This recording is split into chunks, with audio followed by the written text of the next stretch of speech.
The crystal vase shattered. My sister-in-law Victoria didn't drop it. She swept it off the mantel with her forearm, sending $300 worth of Waterford spinning into the marble fireplace. Oops. She didn't look at me. How clumsy. We stood in my mother-in-law's living room, the formal one, the one where Christmas happened every year. 20 family members pretended not to watch. My son Ethan, 9 years old, pressed against my leg. Mom. His whisper barely reached me. Victoria adjusted her Cartier bracelet. You know, Claire, maybe next time don't bring discount store flowers to Diane's Christmas brunch. It's embarrassing. The flowers had cost $40 at Trader Joe's. I'd worked an overnight shift at the hospital to afford them. My mother-in-law Diane stood by the window, champagne flute catching light. She didn't intervene. My phone buzzed against my thigh. Unknown number. I ignored it. Victoria leaned closer. I'm just saying, when you're a guest in someone's home, you should make an effort. Not show up looking like, she gestured at my scrubs. Like you just rolled out of someone's emergency room. I did just roll out of an emergency room. My shift ended 40 minutes ago. Exactly. That's what I mean. Priorities. My phone buzzed again. Same number. A text preview appeared on my watch. Dr. Claire Morrison? This is Margaret Whitmore, executor of the Whitmore Family Trust. We need to discuss your late grandmother's estate. Call immediately. My grandmother had died 6 months ago. I hadn't spoken to her in 15 years, not since my mother cut ties with her controlling, manipulative family. I looked up. Victoria was watching me. Something in her expression shifted when she saw my face. What? She tried to sound bored, but her voice had an edge.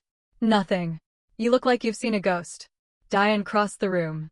My mother-in-law moved like royalty, chin high, shoulders back, every step calculated for maximum effect.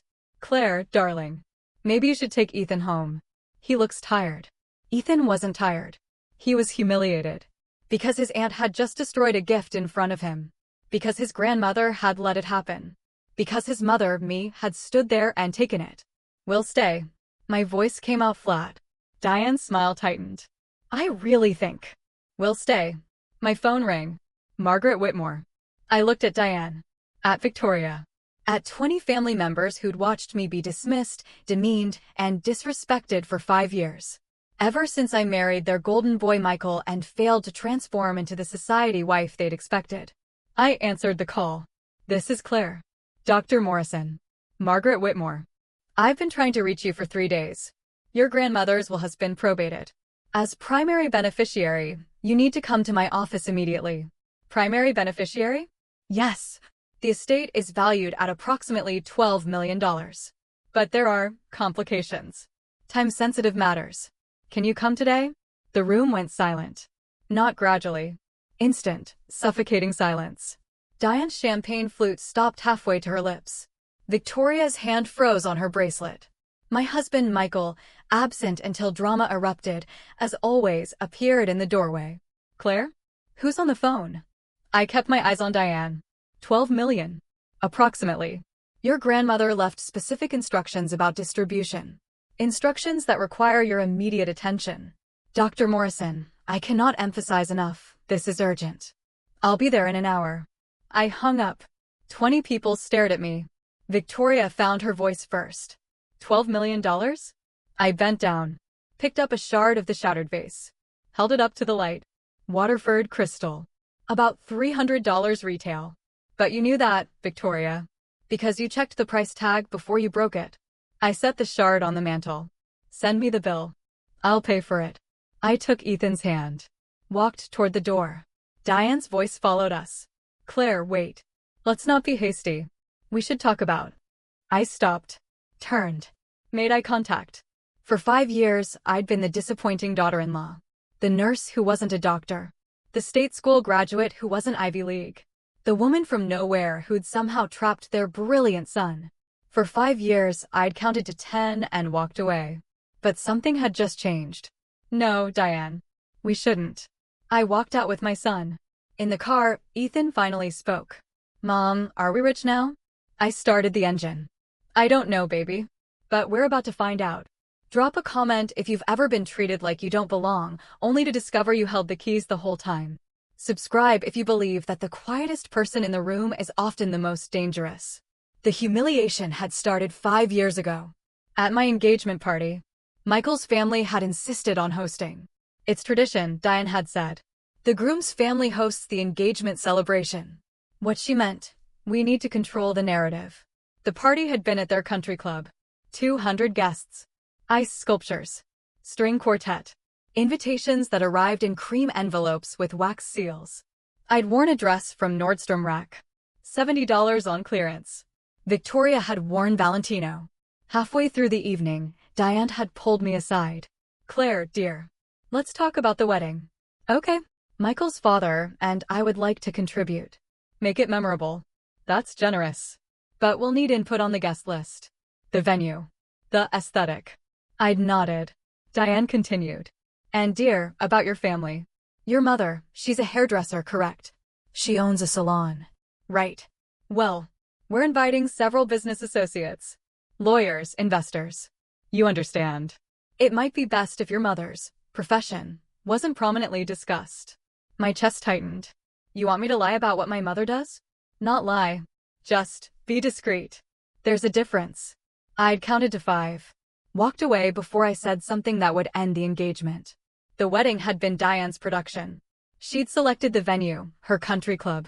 The caterer, her preferred vendor. The flowers, white roses, because colored flowers are gauche. My mother had offered to do my hair. Diane had hired a professional stylist instead. When my mother arrived at the venue, Diane directed her to the service entrance. The main entrance is for the bridal party and immediate family, dear. You understand. My mother had gone to the service entrance. Without complaint. Because she knew fighting would make things worse for me. I'd watched from the bridal suite window.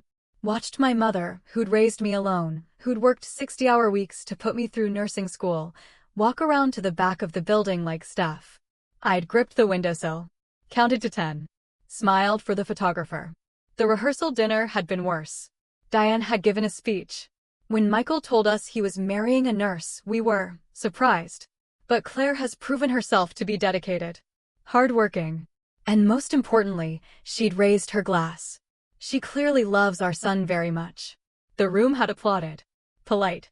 Tepid. What they'd heard, she's not one of us, but she'll do. My mother had been seated at the back, near the kitchen, far from the head table where Diane presided like a monarch. When my mother tried to give a speech, Diane had interrupted. Actually, we're running behind schedule. Perhaps we should move to dessert. My mother had sat down. Hadn't finished her toast. Hadn't said what she'd prepared. I'd gripped my fork until my knuckles went white. Michael had touched my arm. It's okay. She'll have another chance. She didn't. After the wedding, the humiliations became routine. I'd been working as an ER nurse. 12-hour shifts. Rotating schedule. At a family dinner, Victoria had asked about my little hospital job. It's not little. I work trauma. Right. But when are you going to go back to school? Become a physician assistant? Or, better yet, a doctor? I'm happy being a nurse. But you could be so much more. She'd said it like a compliment. Like she was helping. Diane had nodded. Victoria has a point, dear. Michael's wife should have credentials. Something to contribute to conversations. I save lives. Of course you do. But networking opportunities, those require a certain level of professional standing. I'd excused myself. Gone to the bathroom. Counted to 20. Michael and I couldn't afford the neighborhood his family deemed appropriate. We'd bought a 3-bedroom ranch in a subdivision. Good schools. Quiet street. 30-year mortgage I could manage on my salary. Diane visited once. Walked through like a health inspector. It's cozy. That was it. The whole review. Cozy. Code 4. Too small, too cheap, too embarrassing to mention at the club. She never visited again. When people asked where Michael lived, she said, "Oh, they're renting while they look for something permanent." We weren't renting. But admitting her son lived in a middle-class neighborhood was apparently worse than lying. I'd gone into labor 3 weeks early. Michael was traveling for work. A conference Diane had insisted he attend. I'd called my mother. She'd driven me to the hospital. Ethan was born at 4:47 a.m. 7 pounds, 6 ounces. Perfect. Michael arrived 8 hours later. Diane arrived 20 minutes after Michael. With a photographer. She'd arranged a newborn photo shoot. In the hospital. Without asking me. I've hired the best newborn photographer in the city. This is a once-in-a-lifetime opportunity. I was still bleeding. Still catheterized. Still trying to breastfeed. Diane, I'm not ready for photos. Nonsense. You look radiant. Just a few quick shots. The photographer had positioned Ethan in artful poses while I sat in a hospital gown, drugged and exhausted. Diane posted the photos on social media with captions about the newest Morrison and blessed beyond measure. My mother appeared in 0 photos. Because Diane had asked her to step out during the shoot. Too many people in the frame, you understand. My mother had stepped out and cried in the hallway where she thought no one would see. But I saw. By the time Ethan turned 9, I'd developed a routine. Smile. Nod. Count to 10. Leave before I exploded. Michael called it keeping the peace. I called it swallowing glass. Every holiday at Diane's house. Every birthday party at the country club. Every family dinner where I was introduced as Claire, Michael's wife, instead of Dr. Claire Morrison, ICU trauma nurse. Because I'd gone back to school. Finished my BSN, then my MSN, then my DNP. I was technically a doctor. Just not the kind Diane could brag about at the club. Ethan had wanted a science-themed party. Experiments, lab coats, dry ice. Diane had insisted on hosting. I have the space. The staff. Let me do this for my grandson. I'd agreed. Mistake. The party had been tennis-themed. At the country club. With an instructor giving lessons. Ethan hated tennis. When I'd asked Diane why she'd changed the theme, she'd smiled. Science is so messy, dear. And children need to learn proper athletics. Tennis builds character. Ethan had spent his 9th birthday learning a sport he didn't want to play, surrounded by kids who belonged to the club. His actual friends from school, from the neighborhood, hadn't been invited. Insurance liability, Diane had explained. Club rules. That night, Ethan had asked me, why does Grandma not like my friends? I hadn't known what to say. Diane had announced at Thanksgiving that she'd established a trust fund for Ethan's education. $500,000. Enough for undergrad and graduate school. But she looked at me. There are conditions. What conditions? The funds are restricted to accredited universities. Not state schools. Nothing regional. My alma mater was a state school. Michael had gone to Princeton. So you're saying my education wasn't good enough? I'm saying we want the best for Ethan. And the best requires certain standards. I'd left the table. Locked myself in the bathroom. Counted to 50. Michael had knocked. She's just trying to help. She's trying to control him. The way she controls you. That's not fair. Isn't it? He'd walked away. The breaking point happened 3 weeks after the Christmas vase incident. Ethan came home from school, dropped his backpack, and went straight to his room. No snack. No TV. Just silence. I knocked on his door. Buddy? You okay? Yeah. Can I come in? Sure. He sat on his bed, staring at his hands. What happened? Nothing. Ethan. He looked up. Eyes red. Grandma came to school today. My stomach dropped. What? For career day. She didn't tell you. No. She talked about Grandpa's law firm. About Victoria's charity work. About how successful families build legacies. And then someone asked what you do. And Grandma said you're a nurse. But she said it like he stopped. She said, Claire works very hard at a local hospital. She's found her niche. My vision blurred. Your niche. Like I was a hobbyist. Like my doctorate and 15 years of trauma medicine were a quaint side project. Then Tommy asked if you're a doctor, because his mom said you have a doctorate. And Grandma said, technically, yes, but not a medical doctor. It's more of an academic distinction. I stood. Walked to the window. Counted to 10. 20. 50. Mom? I'm okay, baby. You're crying. I wiped my face. Happy tears. I'm proud that you asked me about this instead of keeping it inside. Are you mad at Grandma? No. Lie. I was beyond mad. I was done. That night, after Ethan fell asleep, I went to his room to close his window. That's when I saw it. The corner of something leather sticking out from under his bed. I pulled it out. A journal. Expensive, leather-bound. The kind sold at boutique stationery stores. I opened it. The first page had Diane's handwriting. For my grandson Ethan. May this journal capture your thoughts as you grow into the man we know you'll become. I almost put it back, but something made me flip through. Ethan's handwriting, careful, developing. Entries dated over the past year. The early pages were normal. School stuff. Friend drama. Video game strategies. Then I reached page 23. October 3rd. Grandma said Mom embarrasses her. She said it to Aunt Victoria when they thought I was in the bathroom. She said, Claire's a lovely person, but she's so limited. No sophistication. No connections. I worry about what people think when they meet her. I don't think Mom is embarrassing. But Grandma said it like it's true. I flipped forward, hands shaking. November 12th. Dad told Grandma that Mom wants to take me to the Science Museum for my birthday. Grandma said, over my dead body. We're not doing birthday parties at public museums. Standards, Michael. Dad didn't argue. I wanted to go to the Science Museum. December 8th. Grandma and Aunt Victoria were talking about Christmas presents. Aunt Victoria said, should we even bother including Claire? She never wears jewelry and she doesn't appreciate nice things. Grandma said, get her a gift card. She can buy nursing shoes. They laughed. December 20th. I heard Grandma on the phone. She was talking to someone about the trust situation. She said, the money is contingent on Ethan attending a proper university. I won't have Claire's working-class mentality ruin his future. If she pushes back, we'll deal with it through Michael. I don't know what that means. But it sounded bad. I kept reading. Page 47. January 14th. Grandma came to career day. She made Mom sound like a failure. After school, I heard her tell Mrs. Henderson that I'm being raised by a single parent, functionally, because Dad travels so much. She said, Claire does her best, but the boy needs structure. Male role models. Fortunately, we're stepping in. Mrs. Henderson asked if there were custody concerns. Grandma said, not yet.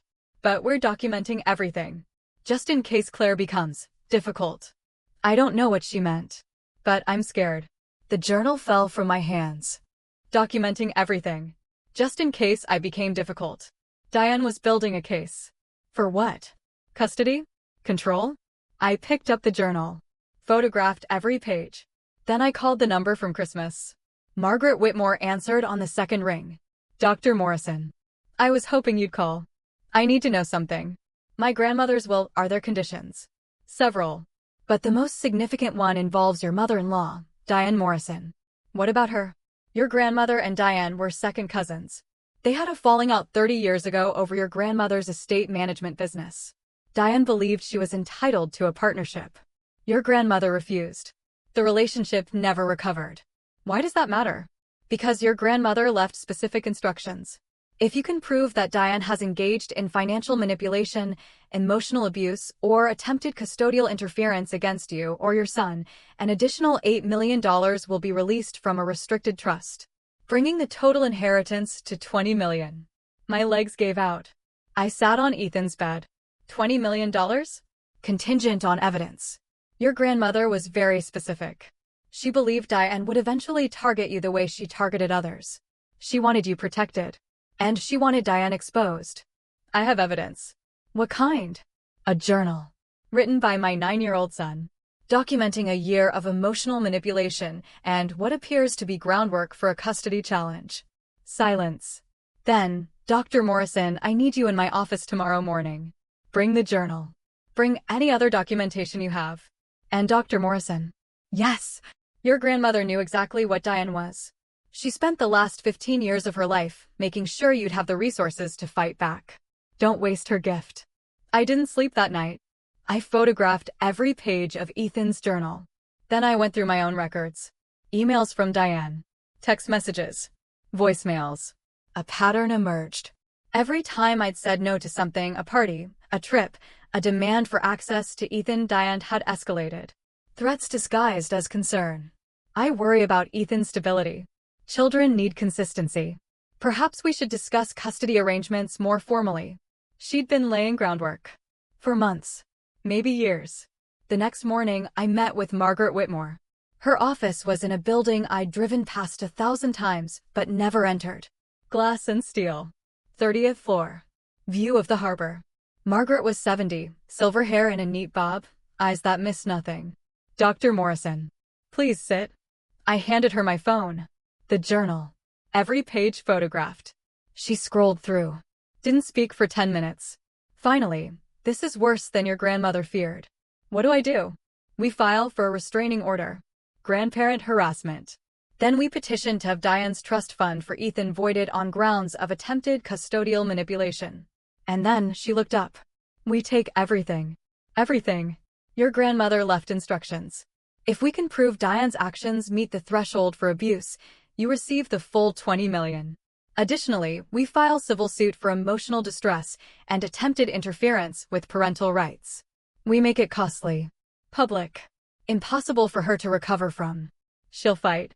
Of course she will. But Dr. Morrison, your grandmother spent 3 decades building an estate specifically to protect you from Diane. She knew this day would come. And she made sure you'd win. Why didn't she contact me? Why wait until she died? Margaret's expression softened. Because your mother asked her not to. Your mother believed that maintaining distance was the only way to protect you from the family toxicity. Your grandmother respected that. But she never stopped watching. She knew about your marriage. About Ethan. About Diane. And she prepared. I stared at the journal photos on the conference table. What do I tell my son? The truth. That his grandmother was cruel. That you're protecting him. That sometimes the people who are supposed to love us don't know how. We filed the restraining order 3 days later. Diane received the papers at the country club. During lunch. With witnesses. She called me 17 times. I didn't answer. She showed up at my house that evening. I opened the door but didn't invite her in. Claire. This is ridiculous. A restraining order. You've been documenting my parenting for a custody challenge. Her face went white. That's who told you. Ethan's journal. The one you gave him. Every word. He misunderstood. Did he misunderstand you telling Mrs. Henderson you were documenting everything? Did he misunderstand you calling me an embarrassment? Did he misunderstand you telling him I'm limited and unsophisticated? Those were private conversations. That my son heard. And wrote down. And now a judge is reviewing. Her composure cracked. Claire, please. Let's talk about this. Woman to woman. No. I'm offering to talk. To apologize. To make this right. You made a child feel like his mother was a failure. You humiliated me at every opportunity. You built a case to take my son. There's no making that right. I never intended. Yes, you did. You intended all of it. And now you're going to face consequences. I closed the door. The preliminary hearing was set for 2 weeks later. Margaret brought 3 attorneys. A family law specialist. A civil litigation expert. And a forensic accountant. Diane brought 1 attorney. Rebecca Harding, the same woman who'd steamrolled me at every turn for 5 years. The judge was Honorable Patricia Ramos. Late 50s. No-nonsense expression. She reviewed the journal entries. Then she looked at Diane. Mrs. Morrison, these entries describe a pattern of denigration toward the child's mother. Comments about her education, her profession, her social standing. Can you explain? Rebecca stood. Your Honor, these are the observations of a 9-year-old child. Misunderstandings of adult conversations. Mrs. Morrison has been a devoted grandmother who told a teacher she was documenting concerns for potential custody action. That's not a misunderstanding. That's a statement of intent. A misunderstood statement. Counselor, I've read the entries.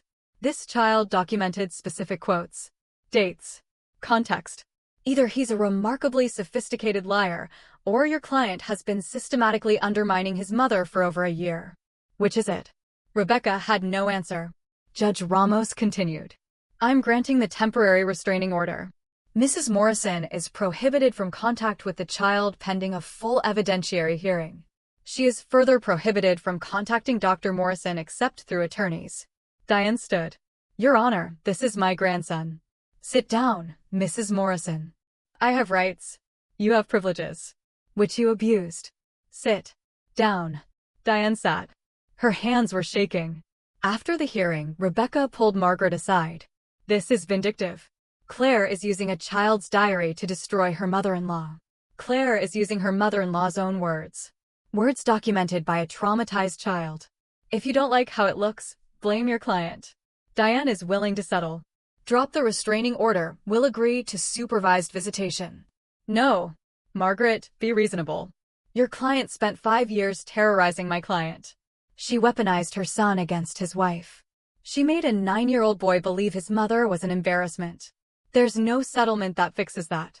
What do you want? Everything. Full custody protection.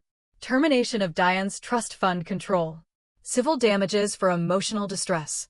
And a public apology. Diane will never. Then we'll see her in court. The civil suit was filed a week later. Margaret's forensic accountant had done deep research. Diane's wealth wasn't hers. It was her late husband's. And her late husband's will had included conditions. Specifically, if Diane was found to have engaged in custodial interference or parental alienation, control of the family trust would revert to an independent executor. Margaret was that executor. We filed a petition to remove Diane as trustee and to redirect Ethan's education fund to a trust one controlled. Diane's attorney fought back. But the journal was devastating. Every entry where Diane had mentioned standards, or documentation, or dealing with Claire became evidence of intent. The final hearing was 3 months later. Judge Ramos had reviewed everything. The journal, the emails, the voicemails, my testimony, Diane's testimony, and the testimony of Mrs. Henderson, Ethan's teacher. Mrs. Morrison came to career day uninvited, Mrs. Henderson said. She gave a presentation that repeatedly diminished Dr. Morrison's profession. Afterward, she asked me if I'd noticed any concerning behaviors from Ethan. When I said no, she asked me to document any future concerns. She said it was just in case things became difficult at home. Did she explain what difficult meant? No, but the implication was clear. She was building a file. Judge Ramos turned to Diane. Mrs. Morrison, you have systematically undermined your daughter-in-law's parenting, denigrated her profession, and attempted to manipulate a teacher into creating documentation for a custody challenge that had no legal basis. Do you have anything to say? Diane stood. Her voice shook. I love my grandson. Everything I did was out of love. Claire, Dr. Morrison, she's a good person. But she doesn't understand our world. Our standards. I was trying to help Ethan navigate. You were trying to control him. And when his mother resisted, you decided to remove her. That's not love, Mrs. Morrison. That's abuse of power. Your Honor, I'm granting Dr. Morrison full legal protection. You are permanently prohibited from unsupervised contact with the child. The education trust is terminated and funds will be redirected to a trust controlled by Dr. Morrison. Additionally, I'm awarding Dr. Morrison $500,000 in damages for emotional distress and legal fees. Diane's knees buckled. Rebecca caught her. Your Honor, my client requests. Your client can request anything she wants. I'm done listening. The gavel fell. Outside the courthouse, reporters waited. Margaret had tipped them off. Dr. Morrison, how does it feel to win custody protection? Relieved. My son is safe. What would you say to other parents facing similar situations? Document everything. Trust your instincts. And don't let anyone make you believe their cruelty is love. The story ran that night. By morning, it was viral. 6 months later, I saw Diane at a grocery store. She was alone. No designer bag. No country club confidence. She looked smaller. She saw me. Turned to leave. Diane. She stopped. I'm sorry. Her voice was barely audible. For everything. I know. Will you let me see Ethan? Supervised. I'll do whatever. No. Please. He's my grandson. He's my son. And you spent 5 years teaching him his mother wasn't enough. That's not something you fix with supervised visits. I was wrong. Yes. You were. I walked past her.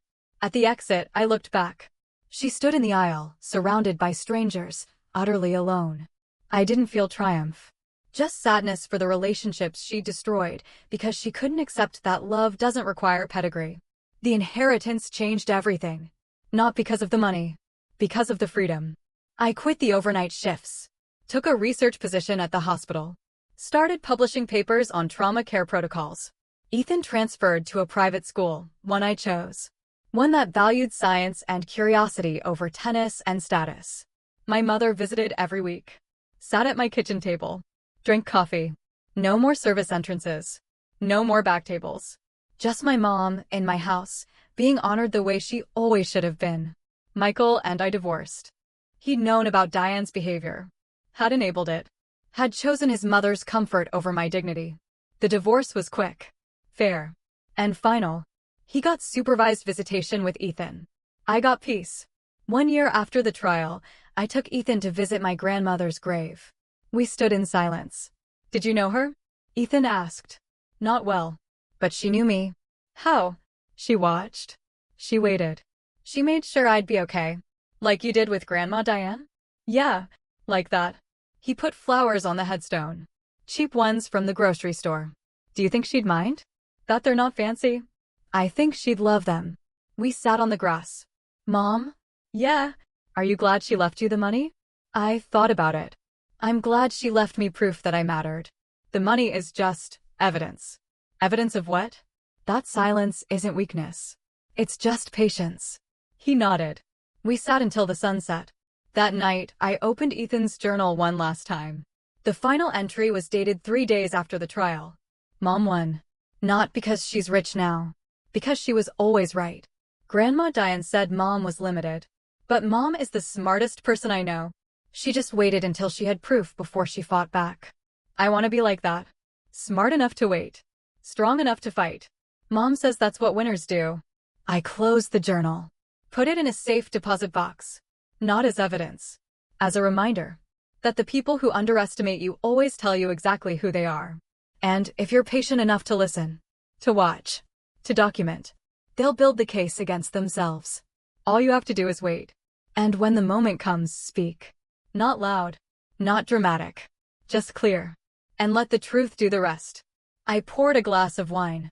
Stood on my porch. Watched the streetlights glow steady and bright. And for the first time in 5 years, I felt something I'd almost forgotten. Not triumph. Not revenge. Just peace. The kind that comes from knowing you don't have to prove your worth. You just have to live it. And let the people who doubted you realize too late that they were never the judges. Just the audience. Watching you become exactly who you always were.